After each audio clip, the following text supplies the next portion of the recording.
அக்கா ரகசியம் மாதிரி ஒண்ணு மாட்டிக்குது. அதேதான் அக்கா ரகசியம் தான் இதுவும். என்ன மேட்டர்னா நேத்து வந்து அமைதியா சூட்டு அது வரல வரட்டும்.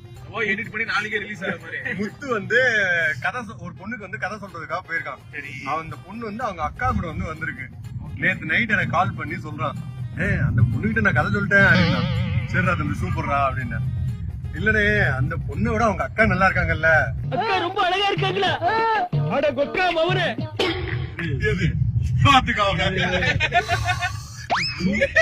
போட்டோ எடுத்தேனா? கதைய வந்து அவங்கள அந்த பிரியாவை விட இல்ல அது மட்டும் சொல்லல. அவங்களுக்கு ரொம்ப பிடிச்சது. பிரியா விட அவங்க அக்காவுக்கு ரொம்ப பிடிச்சது. பிரியா விட அவங்க அக்காவும் ரொம்ப நல்லா இருக்காங்கிறான். அக்கா ரொம்ப நல்லா இருக்காங்கல்ல அப்படிங்கிறான். பொம்பளை சோக்கு கேக்குதாடா பொம்பளை சோக்கு.